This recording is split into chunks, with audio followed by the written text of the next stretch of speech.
Assalamu alaikum and a very welcome to all of you in this YouTube channel Kashmir Teaching Diary.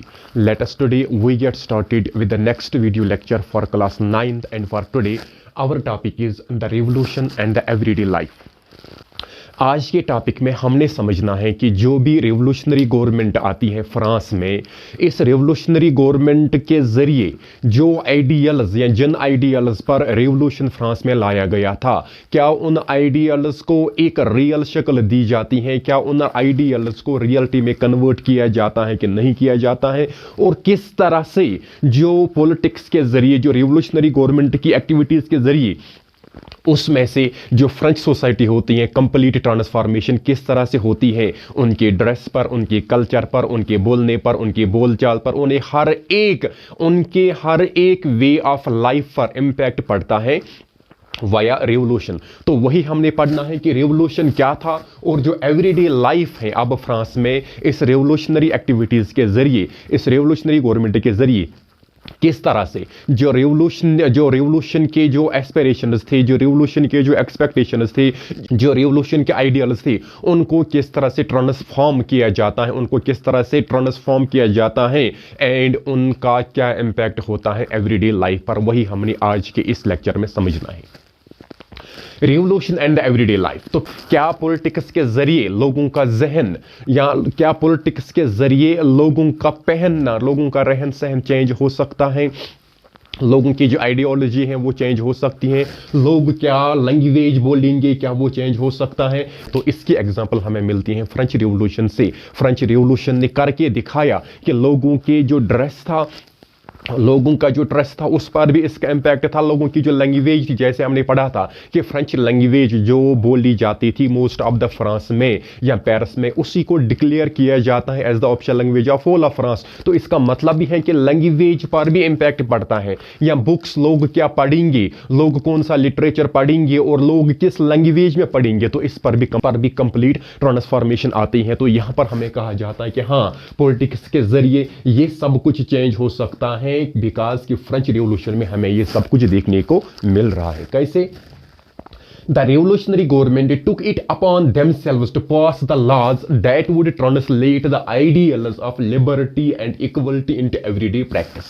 जो revolutionary government था ये इनकी responsibility थी, और इन्होंने ही ये अपने ऊपर रेस्पॉन्सिबिलिटी ली कि हम उस तरह से लॉज बनाएंगे जिनके जरिए से जो रेवोल्यूशनरी एक्टिविटीज है, जो रेवोल्यूशन के दौरान हमारे आइडियल्स थे, जो रेवोल्यूशन के दौरान या जिन उसूलों पर हमने रेवोल्यूशन को खड़ा किया था, रेवोल्यूशनरी गवर्नमेंट ने उसी हिसाब से लॉज पास किए, सो दैट वहां पर कंसेप्ट ऑफ लिबर्टी, वहां पर कंसेप्ट ऑफ फ्रेटर्निटी, वहां पर कंसेप्ट ऑफ इक्वलिटी को वहां पर बेस लाइन बनाया गया। वहां पर लोगों की जो एवरीडे लाइफ थी, इस concept of liberty, concept of fraternity और कंसेप्ट ऑफ इक्वलिटी का उनकी एवरीडे लाइफ पर इंपैक्ट था। इसका मतलब यह था कि उनमें कंप्लीट ट्रांसफॉर्मेशन आ जाती है। फॉर एग्जांपल, वहां पर सिस्टम यह था कि वहां पर society first state, second state and third state में बटी हुई थी। तो पहले क्या होता है कि जो people of the third state थे उनको वहां पर वोटिंग राइट्स अवेलेबल नहीं थे, and most importantly third state के ही जो पॉपुलेशन थी वो टैक्स पेयर समझते थे, और ये एक पॉलिटिकल ट्रांसफॉर्मेशन लाई जाती है जिसमें से जो ये थर्ड स्टेट था इन्हीं के जरिए ही concept of one person one vote और वन वैल्यू लाया जाता है। थर्ड स्टेट के जरिए ही नेशनल असेंबली को प्रोक्लेम किया जाता है, और जो कंसेप्ट ऑफ स्लेवरी था उसको भी हमने समझा था किसी हद तक कि वो भी खत्म किया गया, और जो वुमेन्स थी जिनका अगरचे रिवोल्यूशनरी एक्टिविटीज में बराबर का साथ था, लेकिन उनकी रिवोल्यूशनरी एक्टिविटीज में साथ होने के बाद भी उनको कोई क्रेडिट नहीं दिया गया। तो उसके बाद हमने ये भी समझा था कि उनकी स्ट्रगल को भी सराहाया गया, और उनके लिए एजुकेशन फॉर ऑल किया गया, एजुकेशनल इंस्टीट्यूशंस खोली गई जहां पर गर्ल एजुकेशन को कंपल्सरी बनाया गया, और बहुत सारे वो लॉज पास किए गए जिनके जरिए से सोसाइटी का जो हर एक सेक्शन था उनको इस रेवोल्यूशनरी गवर्नमेंट के जरिए क्या, वो हर एक वो एक्सपेक्टेशन जो गवर्नमेंट से थी वो उनको सब कुछ मुहैया होना चाहिए। तो इसी तरह से यहां पर कहा जाता है कि जो रिवोल्यूशनरी गवर्नमेंट है इसने उस हिसाब से लॉज पास किए जिसके जरिए जो आइडियल्स ऑफ लिबर्टी है और इक्वलिटी है इनको एवरीडे लाइफ में किस तरह से लाया जाए, या जो भी exploitation during the old regime लोगों को फेस करना पड़ा, रिवोल्यूशनरी गवर्नमेंट ने हर एक वो कदम उठाया कि उस सिस्टम को खत्म किया जाए और नया जो कंसेप्ट है on the base of liberty, equality and fraternity, इसी को लोगों के जिंदगी का एक हिस्सा बनाया जाए। यहां पर हमने समझना है कि एक और इनिशिएटिव लिया गया जिसे कहते हैं abolition of censorship. Abolition of censorship ये था कि ओल्ड रिजीम में क्या था, जो भी रिटर्न मटेरियल होता था या कल्चरल एक्टिविटीज होती थी, चाहे वो बुक्स थी, चाहे वो न्यूज़पेपर्स थे, चाहे वो प्लेज थे, इनको पब्लिश किया जाता था। लेकिन जब वहां पर जो अथॉरिटी होती थी, जब ओल्ड रिजीम के जो किंग्स होते थे, जब सेंसर्स जो होते थे वही जब परमिशन देते तब ही वो अप्रूव हो पाता था, तब ही वो पब्लिश हो पाता था। तो ये एक सिस्टम था ओल्ड रिजीम का। तो अब हम देखते हैं कि रिवोल्यूशनरी गवर्नमेंट के जरिए कौन सा कदम इसके अपोजिट में लाया जाता है जिसके जरिए से लोगों को freedom of speech and expression का राइट दिया जाता है। आप देखो, आप after the storming of the Bastille, हमने पढ़ा था कि जो बस्टाइल था, fortress prison, authoritative position of the monarch था, ये जब इसको डिमोलिश किया जाता है तो वहां नेशनल असेंबली होती है। 1791 में एक कॉन्स्टिट्यूशन फ्रेम करते हैं, जिस कॉन्स्टिट्यूशन में ये क्या लाते हैं, declaration of the rights of man and citizen लाए जाते हैं, और उसी में प्रोक्लेम किया जाता है freedom of speech and expression to be a national right. इसका मतलब ये हुआ कि एक इंडिविजुअल के पास फ्रीडम ऑफ स्पीच का होना एंड एक्सप्रेशन का होना ये एक नेशनल राइट है, इनको एक इंसान से छीना ही नहीं जाएगा। तो यहां पर हमने क्या समझा कि सेंसरशिप को एबॉलिश करने के लिए जब 1791 में नेशनल असेंबली के जरिए पहली बार कॉन्स्टिट्यूशन, मोनार्कियल कॉन्स्टिट्यूशन को फ्रेम की जाती है, उस मोनार्कियल कॉन्स्टिट्यूशन में क्या किया जाता है कि declaration of the rights of man and citizen लाए जाते हैं। उसमें से integral part natural right, the basic right एक इंडिविजुअल को दिया जाता है, that is the freedom of speech and expression. That means कि एक इंसान अपनी व्यूज को एक्सप्रेस कर सकता है और उस पर कोई रेस्ट्रिक्शन नहीं हो सकती है। ये इसका बुनियादी और नेचुरल राइट है, इनको एक इंसान से छीना नहीं जा सकता है। तो इसका असर क्या पड़ता है? Newspaper, pamphlets, books, printed pictures flooded the towns of France from where they have traveled rapidly into the countryside। तो इसका एक डायरेक्ट इंपैक्ट होता है पब्लिक पर। तो अब पब्लिक में क्या होता है कि पब्लिक एक्सप्रेशन आता है कि लोगों के जरिए हर एक मटेरियल प्रिंट किया जाता है, हर एक मटेरियल सर्कुलेट किया जाता है। और जो पेरिस था, जो फ्रांस था, वहां के जो मार्केट प्लेसेस थे, तो वहां पर बेशुमार की तादाद में पब्लिकेशंस आने लगे, चाहे वो बुक्स थी, चाहे वो न्यूज़पेपर्स थे, चाहे वो मैगजीन्स थे, चाहे वो पॉम्पलेट्स थे, जो एक शहर से दूसरे शहर चले जाते थे। और उन बुक्स में, उन पॉम्पलेट्स में लोगों के जो रिवोल्यूशनरी आइडियाल्स थे वो भी एक जगह से दूसरी जगह सर्कुलेट होते थे। लेकिन पहले ओल्ड रिजीम में ये वहां पर अलाउड नहीं था। They all described and discussed the events and changes taking place in Paris. तो ये जो बातें इन बुक्स, इन पॉम्पलेट्स में यहां पर पब्लिश की जाती थी, इनको डिस्क्राइब किया जाता था और finally debates and discussions public places में इनको डिस्कस किया जाता था ओपनली एंड फ्रीली। क्यों? क्योंकि अब जो फ्रीडम ऑफ प्रेस है, एबोलिशन ऑफ सेंसरशिप किया गया, तो ये जो फ्रीडम ऑफ प्रेस है, freedom of speech and expression है, ये एक नेचुरल राइट है कि कोई इस पर अब कोई रेस्ट्रिक्शन नहीं हो सकती है। पब्लिक प्लेसेस पर ओपनली डिस्कशन किया जा सकता है, चाहे वो गवर्नमेंट के खिलाफ हो, उनके रिलेटेड रिएक्शन दी जाती है लोगों की, और इस पर अब कोई हिंड्रेंस नहीं है।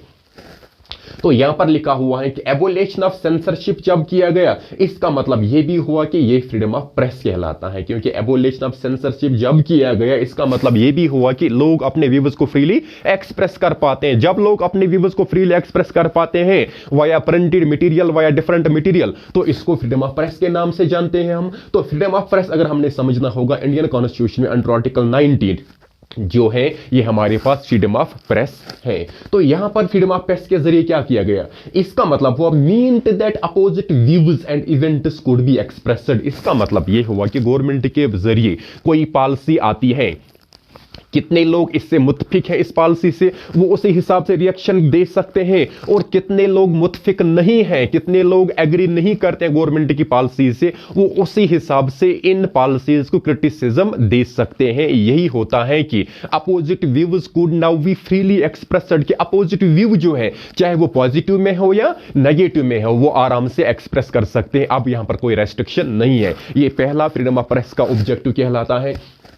Each side sought to convince the others of its own position through the medium of print। इसका मतलब था जब भी कोई पॉलिसी, जब भी कोई सर्कुलर आता था, या प्रिंट आता था, या न्यूज़पेपर आते या डिफरेंट एनी अदर सोर्स आता था, तो लोग अपनी पोजीशन वहां पर एक्सप्रेस करते थे और चाहते थे कि हम ही सही हैं। जैसे हम देख रहे हैं आज टेलीविजन सेट्स पर क्या होता है, डिबेट चला हुआ होता है किसी इशू पर, और हर एक जो वहां पर डिबेट करता होता है, तो वो अपनी व्यू को उस हिसाब से एक्सप्रेस करता है कि मैं ही सही हूं, कन्विंस करना चाहता है बाकी ऑडियंस को, या कन्विंस करना चाहता है बाकी जो होते हैं डिबेटर्स, तो उनको वहां पर कन्विंस करता है कि मेरी पोजीशन ही सही है। तो यहां पर भी यही कोशिश की जाती है। हर एक इंडिविजुअल गवर्नमेंट की पॉलिसीज या कोई भी सोर्स जो होता है उसके खिलाफ या उसके रिएक्शन में अपनी व्यू देता है और कोशिश करता है कि मेरी व्यू जो है ये सही है, या प्रिंट, ये मीडियम ऑफ प्रिंट ये अपनी व्यू को एक्सप्रेस करता है और अपनी व्यू को डिफेंड भी करता है। Please songs and festive processions attracted large numbers of the people। इसका मतलब था please songs and festive processions start हुए, चाहे वो गवर्नमेंट के अगेंस्ट में थे या गवर्नमेंट के फेवर में थे। तो अब ये आम बात वहां पर बन रही है कि लोग व्यूज अपने एक्सप्रेस कर रहे हैं via plays, via songs, via dance, via different source of printed material. तो यही कहलाता है फ्रीडम ऑफ प्रेस, जहां पर कोई भी रेस्ट्रिक्शन ना हो, कोई भी गवर्नमेंट की पॉलिसी इसके रिएक्शन में पब्लिक अपना व्यू दे सकती है, जो वो अपोजिट में भी हो सकती है या फेवर में भी हो सकती हैं। और वाया प्रिंट हर एक इंडिविजुअल चाहता है कि मेरा जो व्यू पॉइंट हो इसी को मैं कन्विंस कर पाऊं और मैं अपने व्यू पॉइंट को सही करार दूं via defending his own view point. तो यही कहलाता है फ्रीडम ऑफ प्रेस। तो यहां पर हमने समझना है कि एबोलिशन ऑफ सेंसरशिप जब किया गया तो यही कहलाता है फ्रीडम ऑफ प्रेस। तो इसी तरह से वहां पर हर एक रेस्ट्रिक्शन जो ओल्ड रिजीम में हुआ करती थी प्रेस पर, वो यहां पर रेस्ट्रिक्ट की जाती हैं, वो यहां पर खत्म की जाती हैं। इसका मतलब था ये एक तरीका, this was one way they could grasp and identify with ideas such as liberty or justice that political philosophers wrote about at length in texts which only a handful of educated class could read। तो इस तरह से क्या हुआ कि जो political philosophers थे वो अपनी बड़ी बड़ी कहानियां अब लिख रहे हैं, लिबर्टी को डिफेंड कर रहे हैं, लिबर्टी के बारे में लिख रहे हैं, कंसेप्ट ऑफ इक्वलिटी के बारे में लिख रहे हैं, कंसेप्ट ऑफ फ्रेटर्निटी के बारे में लिख रहे हैं। लेकिन यहां पर एक रेस्ट्रिक्शन ये थी कि जो इस फ्रांस की पॉपुलेशन का जो एक छोटा सा तबका था, वही जो एजुकेटेड क्लास था, वही इन फिलोसफर्स की जो आइडियल्स थी, फिलोसफर्स के जो राइटिंग्स थी, वही इसको पढ़ सकते थे। और उसके बाद बाकी जो पॉपुलेशन थी, जो इलिटरेट पॉपुलेशन थी, और अब क्या होने लगा कि जो ये आइडियल्स थे, ideals of liberty, equality, fraternity, इनको अब पब्लिक प्लेसेस पर डिस्कस किया जा रहा था। और वो पॉपुलेशन जो पढ़ लिख नहीं पाती थी, वह भी अब इन आइडियल्स को समझ पाते थे। तो इस तरह से जो रेवोल्यूशन आता है, रेवोल्यूशन के जरिए जो लोगों की एवरीडे लाइफ होती है, इस लाइफ पर भी इंपैक्ट पड़ता है। क्योंकि ओल्ड रिजीम में लोगों के साथ बहुत ज्यादा एक्सप्लॉइटेशन थी, लोगों के पास बोलने सोचने की कोई आज़ादी नहीं थी। और अब ये जो आइडियल्स थे, इन्हीं आइडियल्स की बिना पर लोग वहां पर रेवोल्यूशन लाना चाहते थे। Concept of liberty, concept of fraternity को वो एक अपने लाइफ का एक पार्ट बनाना चाहते थे। तो ये जो रेस्पॉन्सिबिलिटी थी रेवोल्यूशनरी गवर्नमेंट पर, ये रेस्पॉन्सिबिलिटी सब आ जाती है। और रेवोल्यूशनरी गवर्नमेंट ने अपने लॉज उस हिसाब से बनाए जिसके हिसाब से वहां पर जो आइडियल्स ऑफ लिबर्टी है, इक्वलिटी, फ्रेटर्निटी है, उनको लोगों की जिंदगियों का एक हिस्सा बनाया जाता है। मोस्ट इंपॉर्टेंटली यहां पर क्या लिखा हुआ है, एबोलिशन ऑफ सेंसरशिप। सेंसरशिप एक अथॉरिटेटिव पावर होता था सेंसर्स का, किंग का, जिसके जरिए से कोई भी रिटन मटेरियल तब तक पब्लिश नहीं हो पाता था जब तक ने अथॉरिटेटिव पावर की वहां पर परमिशन मिलती। तो अब इस सेंसरशिप को खत्म करने के बाद जब 1791 में पहली बार कॉन्स्टिट्यूशन को प्रोक्लेम किया जाता है तो वहां पर freedom of speech and expression वहां पर लाया जाता है। उसको एक इंसान का नेचुरल राइट कहा जाता है कि अब जब ही ये डिक्लेरेशन वहां पर पास हो जाती है तो लोगों के जरिए जो प्रिंटेड मटेरियल आना स्टार्ट हुआ तो उसके जरिए से हर एक मार्केट प्लेस में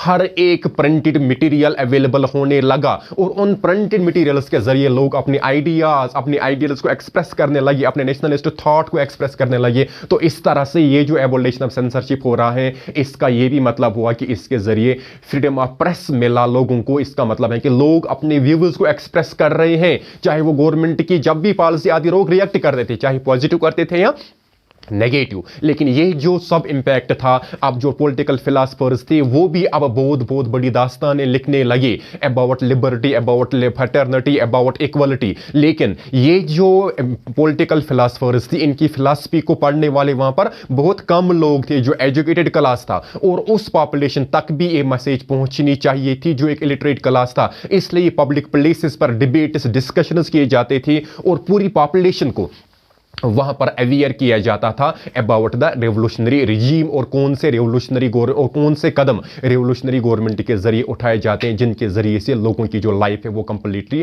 ट्रांसफॉर्म हो जाती है। तो इसी तरह से हमने क्या समझा कि जो ओल्ड रिजीम के बाद रेवोल्यूशनरी एक्टिविटीज के दौरान लोगों के ख्वाब थे वो रेवोल्यूशनरी गवर्नमेंट के जरिए लास्ट पर पूरी किए जाते हैं। तो ये कुछ समझा हमने आज के इस वीडियो लेक्चर में। तो आगे दूसरे वीडियो लेक्चर में आपसे फिर मुलाकात होगी। टिल देन स्टे ब्लेस्ड, अल्लाह हाफिज़।